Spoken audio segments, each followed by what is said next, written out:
Okay, so we got it recorded.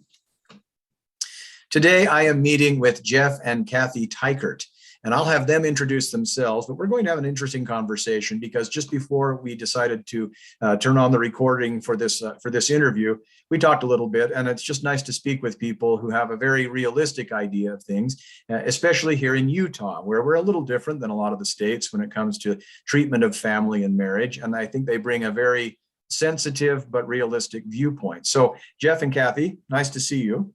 Nice to see you, Eric. And secondly, why don't you just give them your contact information, tell them just a brief introduction to your organization and the things that you do, and your contact information for those that may want to watch your podcast or read your books or things like that.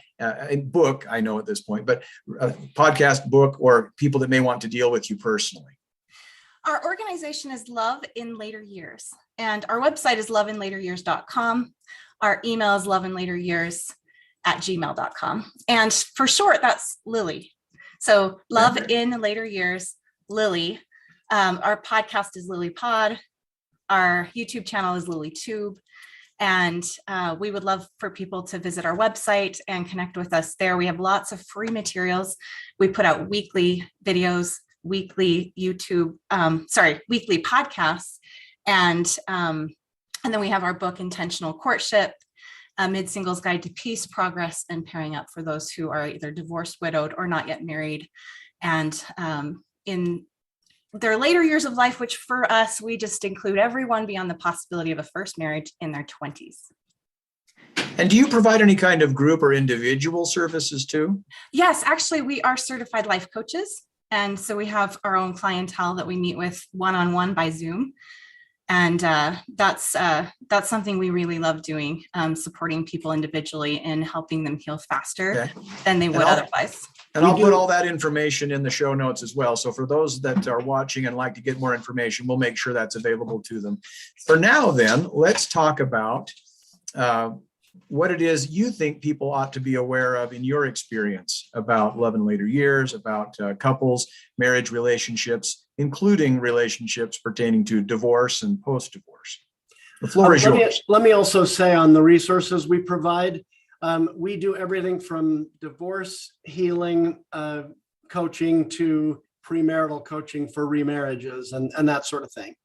So having said that, I think one of the biggest things that divorcees face, and I've seen it in virtually every divorcee I've worked with or gotten to know well, both from my time in the mid-singles community and since, they all have sort of a deep sense of disappointment and a feeling that life has not worked out the way it was supposed to.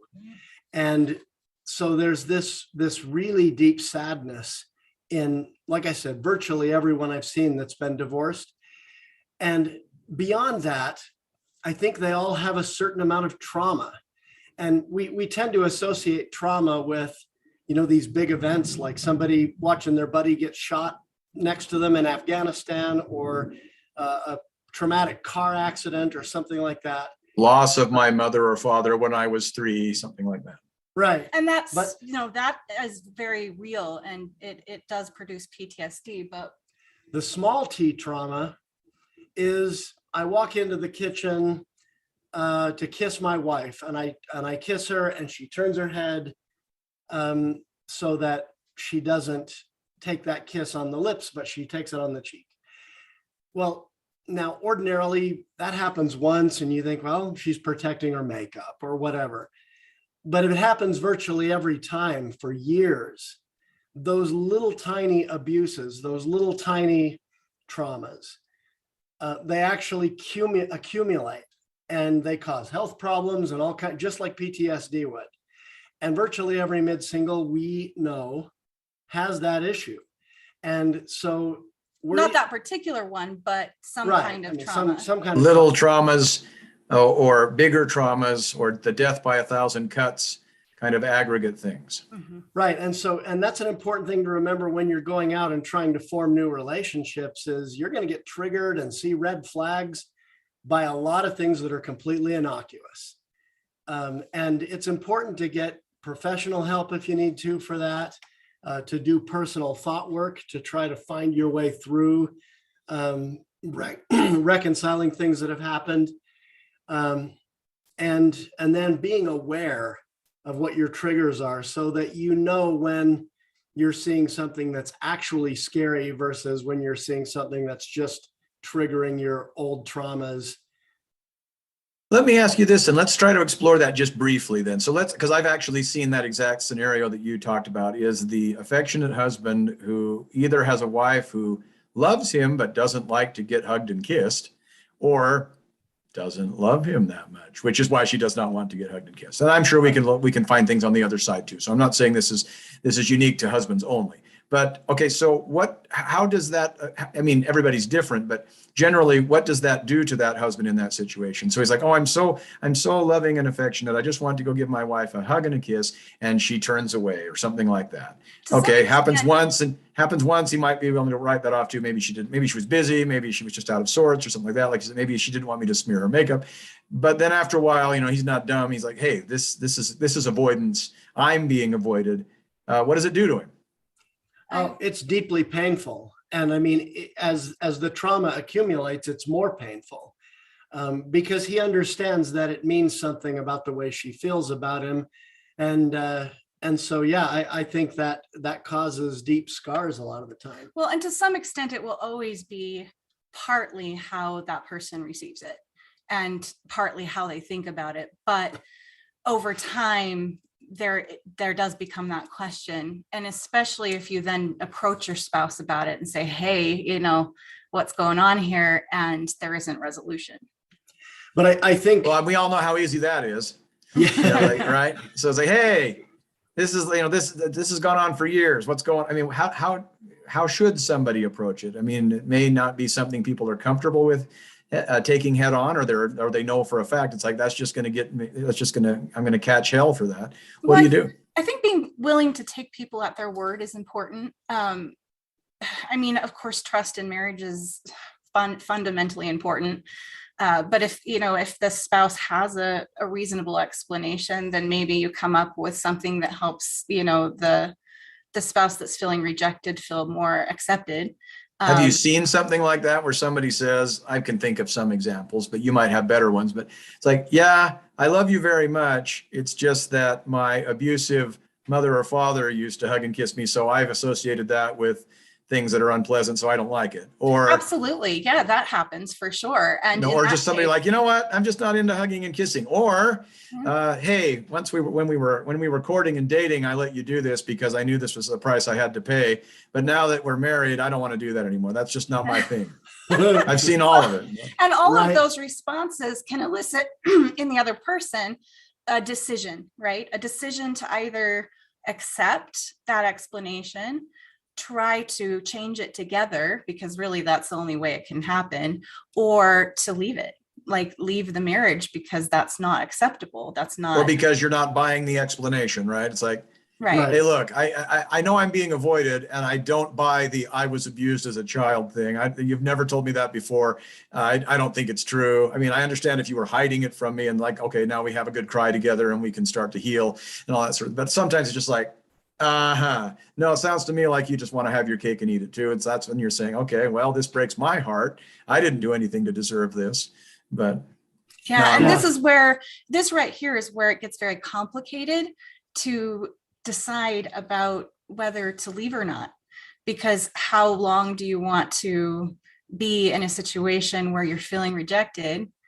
And yet, that some of your thoughts have to do with that, and some of their traumas might have to do with that. And I would think that one thing is just like, how do I explain to anybody that I divorced because my spouse wouldn't let me hug and kiss him or her when I wanted? That makes me look like kind of a dork. Oh yeah. So I think some people feel like I have to put up with this. It's not fair. I don't like it. It hurts, but I can't get a divorce over that. Well, and this is where you weigh maybe against other things in the marriage, right? I mean, let's assume that that's enough. It's like, I'm miserable because of this. Yeah, I'm even willing to state that there's a lot of good features to my marriage and a lot of good attributes about my spouse, but this is fundamental to me and I need this. I need more affection, and I feel bad. I wish I didn't. I wish I could just numb that part of myself, but I can't. and I can't take this anymore. I dread coming home, or I dread being around my spouse because of this.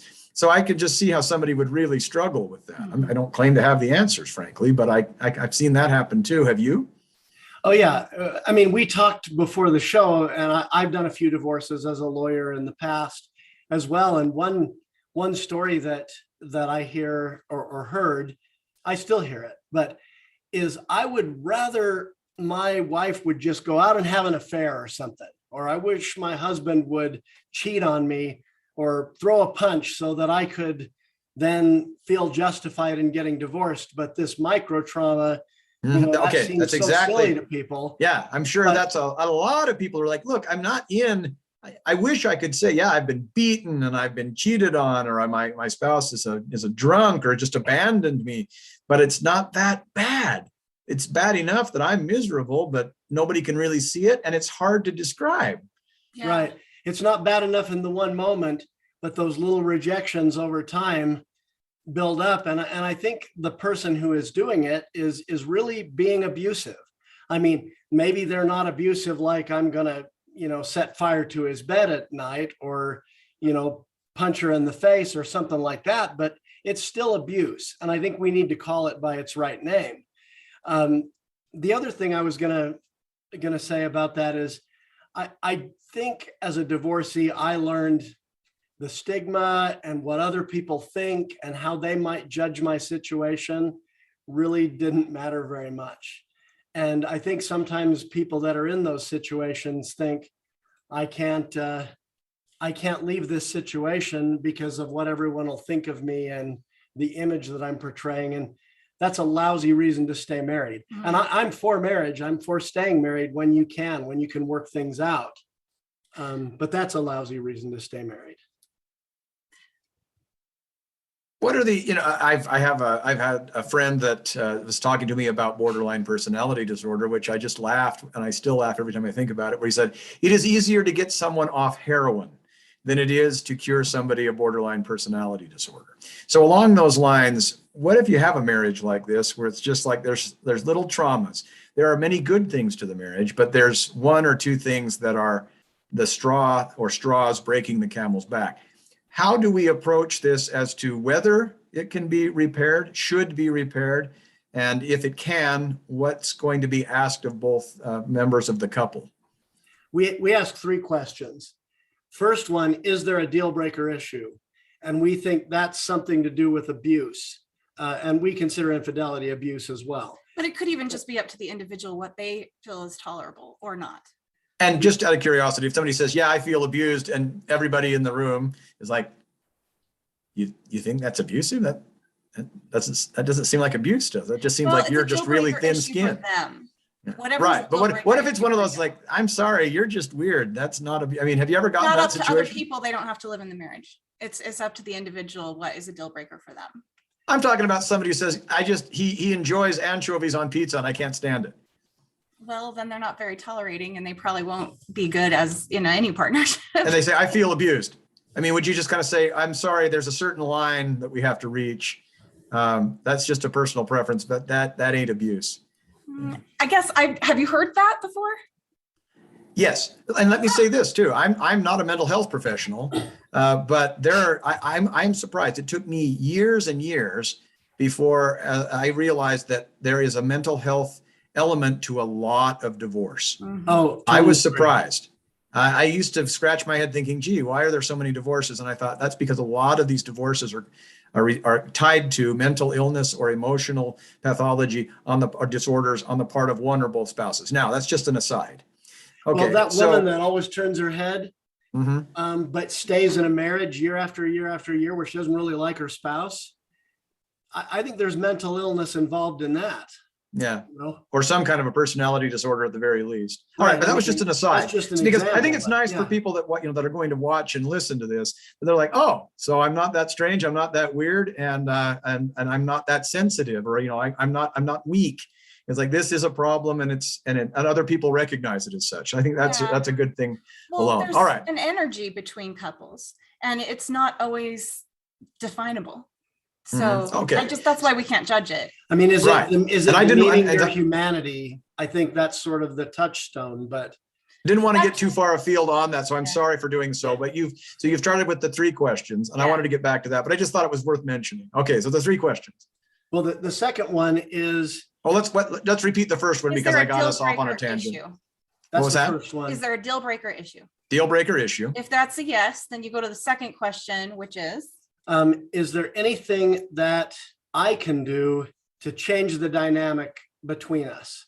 Are there ways that I can set boundaries, or are there things I can do that will change my half of the relationship and maybe change the whole thing? change my thinking, change my thought patterns, change my mindset, change My maybe through behavior. therapy or counseling or medication. If I have a mental illness that needs some attention, Is all there a of way that. for me to be more loving? I mean, so have How you hard tried is it everything? how hard is it to persuade people to at least consider that? I think it's hard. I mean, marriage counselors we've talked to always say, well, yeah, people come into marriage counseling hoping that they, the counselor, will fix the other person. So I think it's hard to look at your own role and what's going on. I think which is why it's the it's a second defense question, mechanism. because it's what's within our own power to do something. yeah. I not also how think can I about- change my spouse, but how can I change the dynamic between us? I also think about situations where somebody finds out they're allergic to dairy and they love ice cream, and they're like, this isn't fair. Right. Why should I actually should I have to that. get, I have that issue. I have celiac you know what I mean? disease, Yeah. So I So a get lot of people are saying, wait a minute. My spouse has the problem and you're asking me to change and make adjustments? I don't, why should I have to do that? Right? Well, we like to say, and this isn't very popular, but that in every marriage, it takes 2. And yes, there might be one who's doing some really grotesque things and the other person's like scrambling to respond. But that response is still within their power, and that's still something that's affecting the relationship. The way I look at it, sometimes it's like it is a price that you're not required to pay, but are you willing to do so to retain the good thing you've got, or to fix the problem? Yes, you're innocent. You haven't done anything wrong. Does that mean that there's nothing we can expect of you or even require of you? Not necessarily. Well, and as humans, we all do things wrong. I mean, so I think to that extent, we can all accept that, okay, we fell short, but not shame ourselves for it. Just do something about it. And if we do something about it, then we can have the confidence to then go to question number 3, which is a little more difficult, but I think is easier if you've done all that you can do. And number 3 is, will a credible threat of divorce prompt action on the other person's on the part. other person's part? And if by they're not credible, cooperating. we mean you're ready to go to a lawyer, draw up papers, move him out, whatever. Like You're willing ready to do it Yep. if Not the an answer is no. a credible as opposed to an idle. Right. Yeah, and we don't recommend any idle threats of divorce ever. Right. That's what I'm saying. So in other words, Relationship. one of the ways to define credible would be what it's not, and that is an idle threat of divorce. Whereas I don't get what I want, so I'll start throwing the D word around. Mhm. I mean, Yeah, and if you do that, you lose credibility when you actually make the threat for real. They don't believe you. it's crying wolf. I've encountered this in couples coaching where somebody says, well, I've threatened divorce already. How many times? Oh, I don't know. So many I can't count, or 5, 6 times or whatever. And what did you do after that? Well, we just went on like we were. Well, if you're doing that, then when it really is serious, when you're really ready to do it, threaten divorce. Oh yeah, you say that all the time. I'm not buying it. And in this case, like a specific scenario would be, okay, you have major anger problems and it's not my fault when you choose to blow up and yell at me. You say it is, but it's not. And so I need you to go to anger management therapy, or, I have to be done with this because I can't handle being around this. And if they say no, and you know that they won't change otherwise, then you have to be willing to walk away. Yeah, if you're not ready, don't threaten it. Yeah, and I think why people stay stuck so long isn't just the stigma, although I think that's a big part.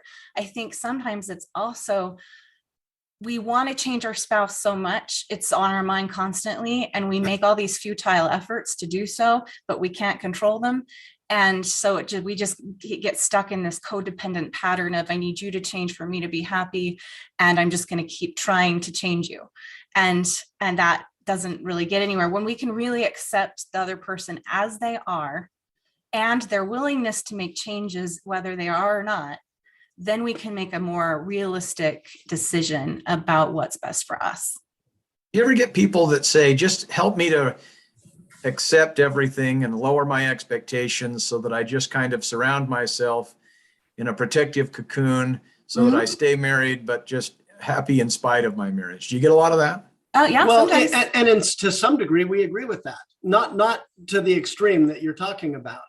But yeah, there's going to be differences. There's going to be times when my spouse wants to go to bed and I want to stay up and watch TV. And there's all kinds of stuff where we're not on the same page. And you know that as a married person, but I think where this, we try to encourage people to be unconditionally loving and say, I love this person despite all of this.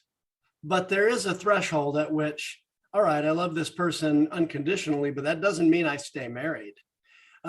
If that person is full of imitation love, you know, behaviors that they're doing just to manipulate us or whatever, you're still not necessarily going to stay married to that person. So the acceptance that, okay, this is who you are and I love you regardless of the fact that you leave your car parts in the dining room or whatever. At some point, it reaches a level of intolerability, even if you do love the person. Or even more tragically, it's like, I really do love this person. I don't want to leave this person, but for my own protection or the protection of the children, I must. Exactly. Which is just a weird paradox and a weird tension that is very hard to overcome, because there's going to be a sense of failure that necessarily comes from successfully doing what you need to protect yourself or your kids. Yeah, there's an ache that comes with divorce that you're going to have to face.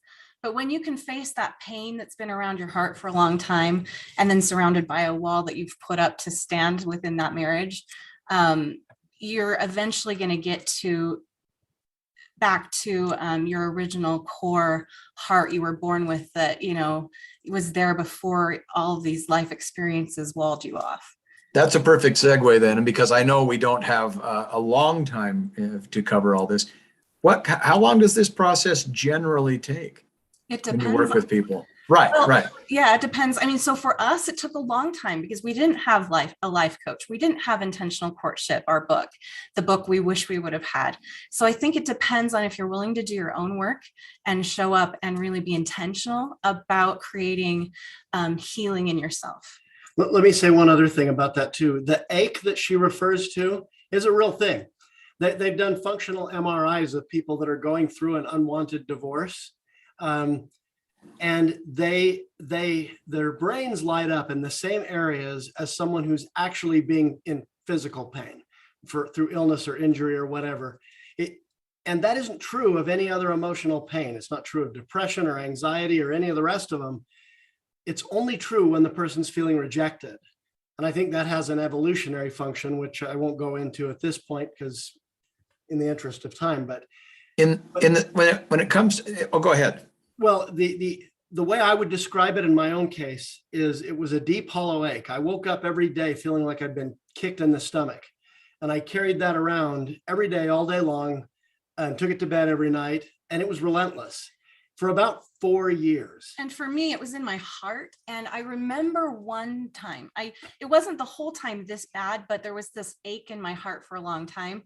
But one time it was so bad, I remember thinking, I don't know how I could live through this. Like, I didn't know a person could live through this kind of torment in their body. That was rough. Now, if you have the right tools, radical acceptance is one, certain thought shifts help, you can get over it more quickly. One thing we encourage people when we were to do is, once they're divorced, believe that it was meant to be part of your life story. and accept that it is, and don't be ashamed of it. Just say it how it is. The cosmos is not out of balance. God's plan has not been. If you've made your, perhaps, I mean, if you've made your credible peace with it, right? You're not justifying it or rationalizing a dumb mistake. You're saying, no, this was painful and I did not take this decision lightly. Right. Yeah. And I have the right to choose my story about it, and to be even-handed, and to recognize I had my part and they had their part, and to make peace with that, and not to have it be something we tell time after time after time, how bitter we are, like for years and years and years, because that keeps us very stuck. Well, how about some more disappointing news then, before it gets better? Like, before it gets worse, before it gets better. It says, years of pain, years of an ache in my gut, years of an aching heart. So is the treatment a pill or a surgical procedure, outpatient, or is it more of a physical therapy path where it's going to be slow and incremental and take a while? I don't think it's physical. Well, I mean, it could be. It could be medication is sometimes needed. What I'm saying is that emotionally speaking, are we talking about, here, take 2 of these and call me in the morning? Or are we talking about a process that it took me years to get here, it's going to take me years to get out? Well, or is it simpler than that? And it could take weeks, months, or years, depending on how open you are to radical acceptance, shifting your mindset to things that will be more supportive to your overall well-being, and your ability and willingness to get help too. Like I said, if we would have had a life coach and or intentional courtship in our lives, or the singles groups we see out there who are being really supportive to those who've been through this, and developing a community of people who've been through it and can be really compassionate to each other, those things can help us heal a lot faster. We just didn't have that. That's why we're so passionate about helping those who are going through what we did, so that they can heal faster. It doesn't have to be years. How important is patience to this process? Oh, definitely needs patience. I mean, you can't expect it to be overnight either. And do you know where the term patience comes from? Not off the top of my head. I'm a Suzuki teacher, violin. What would you say is a synonym for patience? Well, for Suzuki, Dr. Suzuki from Japan, he said, here in Japan, we think of patience as just doing something over and over and over until it sticks. In America, you all think that it means grit your teeth and bear it. Because it does. If you look at the etymology of the word patience, it's a synonym for suffering, literally. So when you have a patient that a doctor is treating, it's literally someone who is suffering. So in a way, when people say, oh, I just have to be patient, what they really mean is sometimes I just have to wait. You just have to endure it. I just have to let the process unfold. And then there's other kinds of patience where it's like, yeah, it's going to get worse before it gets better, or it's going to stay bad before it gets any better. And that's why I'm wondering if it's kind of like I said, it's not one of these, oh, tell me something, and now my whole worldview has changed and everything's great. It's a process. That's the pills, or that's the outpatient surgery. This is we're not going to lie to people and say it's easy. It's a process, and it's something they have to be willing to do. Otherwise they stay stuck. And well, let me speak directly to something on that. Yeah. Here's what, when we're talking about pain and being that patient or whatever, okay, if you've just split up after a 15-year marriage or 20-year marriage or whatever, the idea that you could just shift your thoughts and in one day you're going to feel better is fanciful. But we do differentiate between clean pain and dirty pain. And clean pain is like after my brother died of cancer, for example. He was a big part of my life. I'm going to miss him. I miss him now. It hurts not having him around. That's clean pain. Dirty pain is he was too young to die. Somehow the plan of God was thwarted by this. It's all of the judgments we hang on it. And those judgments are what keeps people stuck. And constantly reciting their divorce story and the ways they were wronged by their spouse. And, Cathy talked to someone recently who, it's been 8 years and she's still telling her story to anyone who will listen. And we did a lot of that ourselves, so we understand. Yeah. And for a while, you kind of have to do that. But I think in the end, we have to be able to get out of those judgments and say, hey, it doesn't matter anymore who was right and who was wrong. This is where I am. Now, what am I going to do from here forward to create a better life? And it's a worthwhile process. I think I take from this that a lot of times what people ought to understand is, okay, you've tried it your way for years or even decades, and you know that there's a problem. Be open to the idea of trying something that you may think is totally silly, because what do you have to lose? You know what happens when you go with business as usual. You've been doing that for the past 15 or 20 years. So you may think that some of the things that are being suggested that you try are stupid, but what do you have to lose? Because Right. at worst, you'll prove they're stupid and I was right all along. Or you might actually find it's like, oh my gosh, this was the thing that I was overlooking. This was the blind spot that I finally have gotten past. Yeah, and it's a worthwhile process to feel the clean pain and then to intentionally transition the dirty pain into a more productive storyline. And the clean pain time takes care of that. I appreciate the time that you've taken with me. And so for those who are intrigued, and I'm sure there are many things they've heard here that would be intriguing, or at least giving them some hope, where would you recommend that they start? Where would you recommend they go maybe 2 steps down the line? So where would you like people to start if they're interested and would like to know more? Listen to a podcast or watch a video or both on LilyPod and LilyTube. Definitely get our book, Intentional Courtship. It starts with the first 8 chapters are about healing from loss. And if you need to sit down with somebody, we both do coaching on this. Be open to that. I especially talking to the men. Actually, on our YouTube channel, the men watch our videos more than the women at about 70-30. Mm-hmm. But it's hard to get them to come in and do coaching because it's very vulnerable.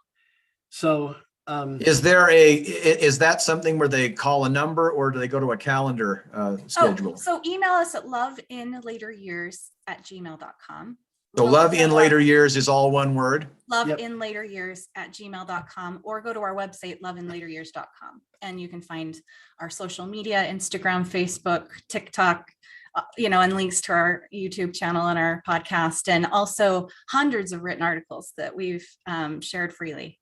And in the show notes, again, there'll be that link tree that'll take you to all of our free resources. We also have a weekly Lily letter. They can put their email address in on our website. It has if they want to subscribe. if they want to subscribe.